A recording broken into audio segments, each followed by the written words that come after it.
Today we are going to be reviewing about glaciers and icebergs. Before we get into the video, we must first understand how glaciers are formed. Glaciers form in places such where snow starts to layer on each other. Now, if you talk about your regular backyard, of course that won't be the best place for a glacier because during the summertime, most of that snow actually melts away. However, places like the polar regions or places with a high altitude where the summer temperature barely reaches them is a perfect place for where a glacier can be formed. For example, glaciers are formed when when the snow layers start to build up on each other. And because the summer temperature isn't bothering them at all, this can easily be done. Eventually, the snow slowly starts to get compressed and compacted with each other, therefore creating a huge ice block. This ice block is known as a glacier. Now that we've explained about glaciers, let's get back into the video. There are different types of glaciers. One is known as alpine glaciers. Alpine glaciers are located near the peak or the summit of the mountains.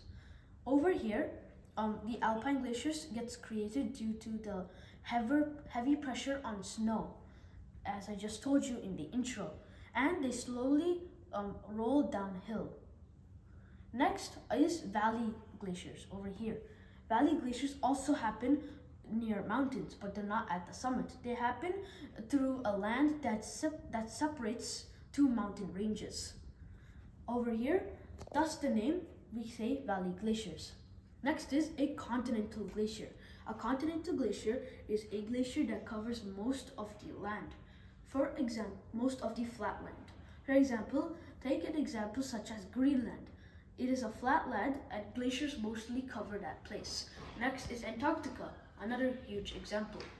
Now that we've talked about the major parts about glaciers, let's move on to much more detailed part about glaciers. Let's look at this continental glacier over here. You can see that there's this one chunk that's slowly starting to separate from the main continental glacier. This chunk is known as an ice cap, and the reason why this ice cap is separating is due to a motion called calving. So when the continental shelf meets water, it slowly starts to break off, creating ice caps. A continental shelf is basically where the edge of the continental glacier and the water meet.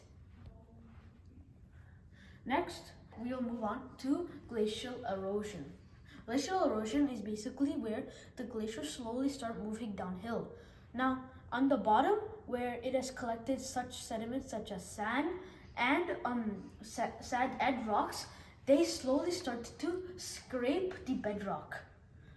When this scraping happens, it is known as striations over here.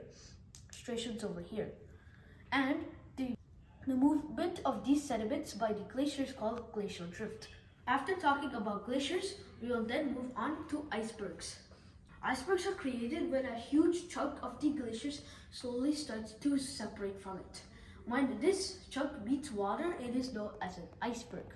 However, instead of being known as an ice cap, an iceberg is at least 16 feet long and way bigger than an ice cap.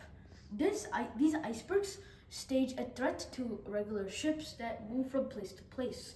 The reason why is when the ship is sailing through the water and ever has a collision with the iceberg, it will sink due to the impact.